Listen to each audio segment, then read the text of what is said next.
If you are looking for a tasty meal, then this recipe is perfect for you. Presenting garlic butter prawns.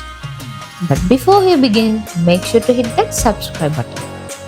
Ingredients: 250 gram of prawns, 100 ml of thick coconut milk, 100 gram butter, 7 to 8 green chilies, coriander leaves, handful of garlic cloves, 15 small onions, 1 lemon, a teaspoon of chili flakes, pepper powder and salt.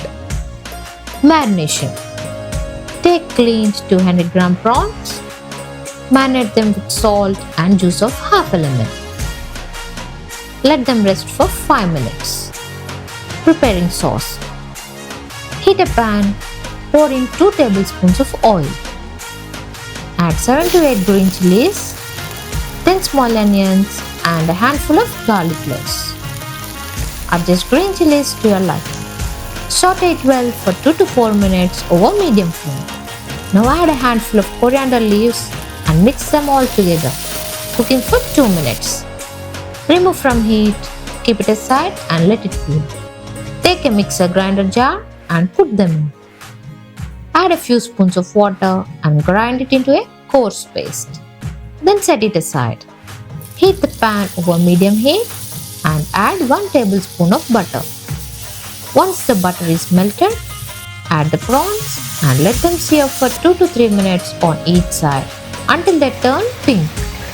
Once the prawn is coated on one side, flip and cook the other side evenly.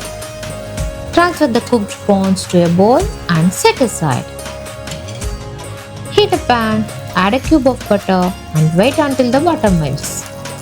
Add a tablespoon of minced garlic and cook for a minute or until fragrant.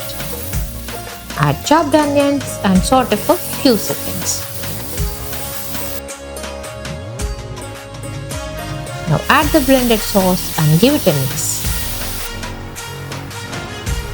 Sprinkle in half a teaspoon of salt and pepper powder.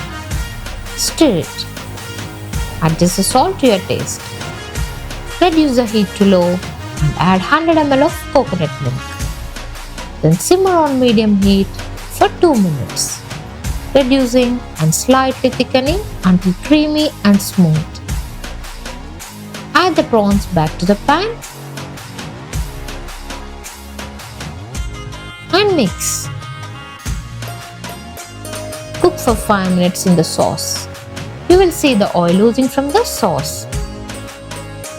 Finally, season with a teaspoon of chili flakes and it's ready to be served. It's saucy, creamy and full of flavors. Enjoy recreating this in your kitchen and share your feedback in the comments. Happy cooking!